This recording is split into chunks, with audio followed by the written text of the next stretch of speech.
The flood fury has wreaked havoc across two countries of Asia. Floods have swept several parts of Rajasthan and Gujarat in India. Authorities are on high alert in these states for now. Also, Prime Minister Narendra Modi is in Ahmedabad to carry out an aerial survey of the flood-hit areas in the state of Gujarat. More than 25,000 people have been evacuated to safety across the state. Teams of National Disaster Response Force and other rescue agencies are at work. The Indian Air Force too has been pressed into service to evacuate people. Reports say heavy rains are expected to continue till the 29th of July.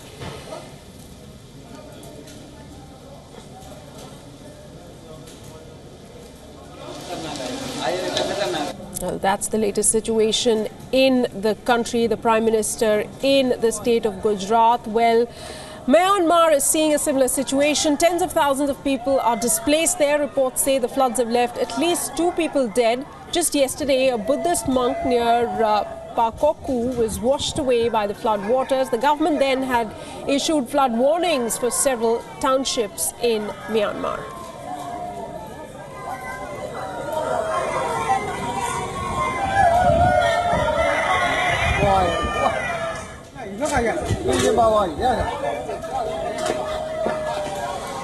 These visuals from Myanmar, you can hear people in shock and awe in the backdrop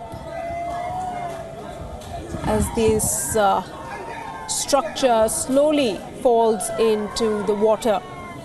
Well, the situation has been particularly bad in Myanmar this time around, and when we talk about India, many of the states along the coastline have been hit due to flood. Gujarat is seeing the situation worsen this time around as well. All right, in fact, joining me here to talk about the pan-India situation, the situation that we've seen across southern Asia. Joining me here in the studio is WION's political editor, Kartikeya Sharma. Kartikeya, this is a story which we talk about year after year, but it seems to be deteriorating if we talk about India and the southern Asia on the whole. See, if you talk about specifically India, there are 2 districts which are very heavily affected in the western side of the subcontinent. One is the region of Rajasthan and another region is of Gujarat. Now, Rajasthan, the topography is such that the water does not, it's not like, it doesn't have alluvial soil of North India. So the rocky soil, what it does is that the channels are cut.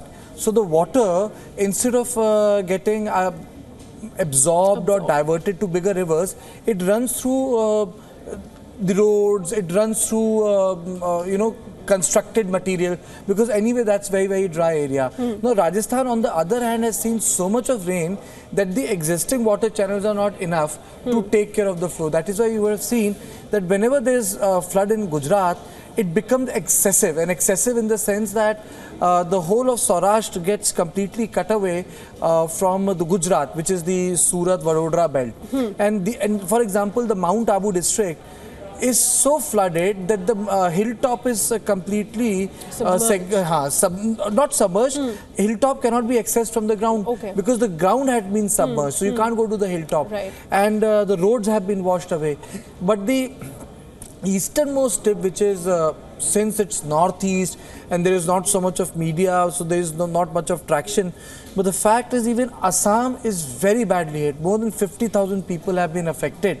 And Kaziranga National Park, imagine that they are planning to evacuate or herd the single horn rhino to the safer and the higher ground. That's, but you know, when we talk about India, China, Bangladesh, these particular areas, a report mentions that the majority of flood-related deaths and injuries worldwide since the year 1950 have been witnessed in this particular region. And you know, it's not just the problem of destruction, then it takes years for, a region to stand back up on its feet because the economic losses associated are huge. I'll give you an example to start with Assam. In Assam, Sana, 29,242 people have been affected in 157 villages, which are affecting 10 districts, Sana. Then the deluge districts are Dhemaji, Lakhimpur, Barpeta, Morigaon, Nagaon, Karbi Anglong, Golaghat, Jorhat, Shivasagar and Karimganj. Now, as per the government data which I've been able to access, it has claimed 76 lives, 4,600 people are taking shelter in 23 relief camps, and 9,000 people are still marooned in the Golaghat area. So this is only Assam. And if you talk about Gujarat, 10,000 people have been shifted, Sana, from Banaskantha district, 9,000 people in Patan, and Ahmedabad itself 2,800 people have been affected. Now we have been told that 3 Indian Air Force Service M117 5 helicopters have been deployed. And when I talk about Rajasthan, you know, because Rajasthan is supposed to be the dry state, the Udaipur district is cut off from its headquarters in the sense that the local rivers are flowing so high that you can't use the bridges. People have died in Nagaur, people have died in Udaipur, and Odisha, since again it is, this is like, within the country certain urban areas get covered very well and certain areas people just don't talk about. Yes. Even in Odisha, 2 northern districts, they are almost cut off, and the threat of flood-like situation looms large with water levels of Baitarni, Subarnekha and Budhbalang, which goes on to say that 2 other districts are under threat. So, the flood fury has really taken its toll because Prime Minister went to Gujarat today for an aerial survey. It has been able to catch eyeballs. Or else, the misery of water, too much water, and too little water does not catch the eyeballs of the Indian middle class. In fact, Karthikeya, very interesting you pointed out, because the situation has been prevailing for a while now. We at WION did take up this issue back on the 17th of this month as well. I'm pleased to be joined in by Mr. Shashidhar Reddy. He is the Vice President of the National Disaster Management Authority. Mr. Reddy, thanks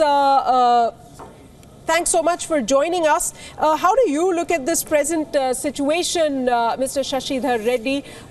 We are looking at the situation not just in India, states across India as well as Myanmar, until very recently the situation in Sri Lanka. So this region seems to be surrounded, the topography maybe is such, with India, China and Bangladesh, the Ganga, Brahmaputra and the Yangtze River being said to be the main cause of flooding in this region. Well, one correction is I'm the former vice president. I apologize. Yes, sir. Please go ahead. Yeah. So, yes, I think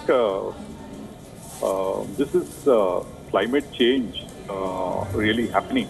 And you look at Mount Abu received the kind of rainfall it did in 24 hours, 700 plus millimeters. This is unheard of. And even in the past, we've had floods in a district like Barmer, which is probably one of the driest parts of the country. So I think we have to start looking at this emerging scenario. And Asia by itself is one of the most vulnerable regions of the world. And the impact of climate change is also going to be felt most in these areas, and the erratic kind of rainfall. We've had many occasions of high intensity rainfall in a short period of time, and that is what eventually leads to this kind of flooding. And then, of course, we are looking at floods overall, but then if you look at localized urban floods, I mean, that is also going to be a big problem in this part of the world. The maximum mega cities likely to be in the most vulnerable areas of That's interesting, because a couple of days ago, a report was also released which talked about, how urban centers in the country, especially in the coastal areas, could be submerged in the next 70 to 80 years. But, sir, talking specifically about the prevailing flood situation, how is the government tackling this? And you mentioned this could be because of global warming, which perhaps could explain why the situation deteriorates year on year. Every year? Well, I think, by and large, our forecasting capabilities have increased. But then we've had a situation like Uttarakhand in the past where, nothing was known till it really happened. But this kind of extensive flooding that is taking place in different parts of the world, we'll have to really fine-tune our forecasting capabilities, and then what it really means for people on the ground, the district administration and the government, because the forecasting terminology that is used by IMD is sometimes a little misleading. It has to be translated in terms of how many millimeters of rainfall, right, what period of time. Then once very often you're not prepared for it, but if you are prepared for it, we had demonstrated way back in 2009 when Krishna was, I think, the worst flood in history. And we were able to, we can't prevent damage to properties, but certainly we were able to bring down loss of life. Right. So if we have a proper forecasting capabilities, and it's a constant process that needs to be, it keeps increasing, every year. Improving. Right. Also, Mr. Reddy, if you could talk about what ways perhaps can countries develop to tackle this situation, because this is something that we see year after year. For instance, China is known to have been spending billions, of dollars on what it calls the Sponge City program, particularly targeting the urban centers, developing spaces which absorb rainwater more quickly. Do you think this is a project which is much needed in specific regions where there is a threat of flood every year? Well, I think any urban area, any area which is going to be urbanized has to take into account urbanization, the runoff increases due to urbanization, and then whatever can reduce that is certainly a welcome thing.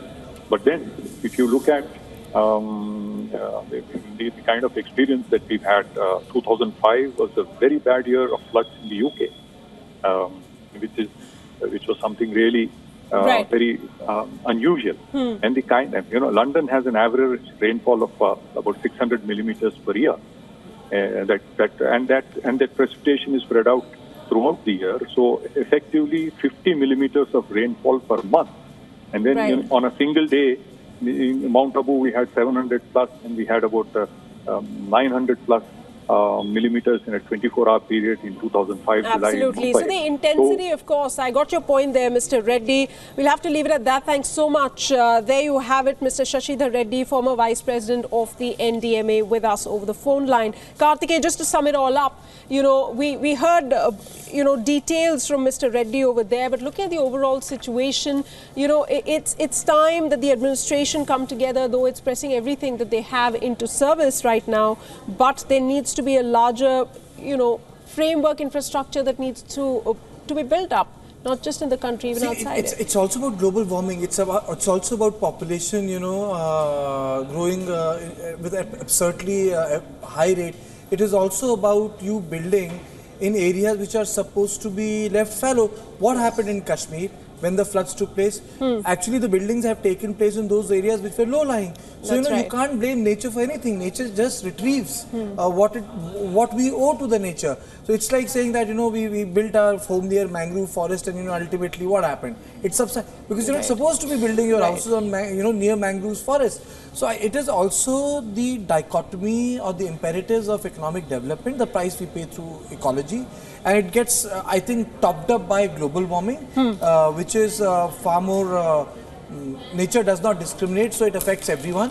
And most important of all, Sana, it is also a warning that poorer countries will be far badly affected than richer countries. Right. And poorer countries will have little mechanism to compensate the loss of land in coastal areas, the loss of land in near estuaries, and the loss of land, for example, to say in islands, will really impact us. Tell me, where will these people go? Suppose Mumbai gets flooded, right, you can't stay in Calcutta. What happens if Dhaka gets, if the low-lying areas or the Sundarban gets flooded, where will the millions of people will go? Absolutely. So it will cause tremendous migration inland also.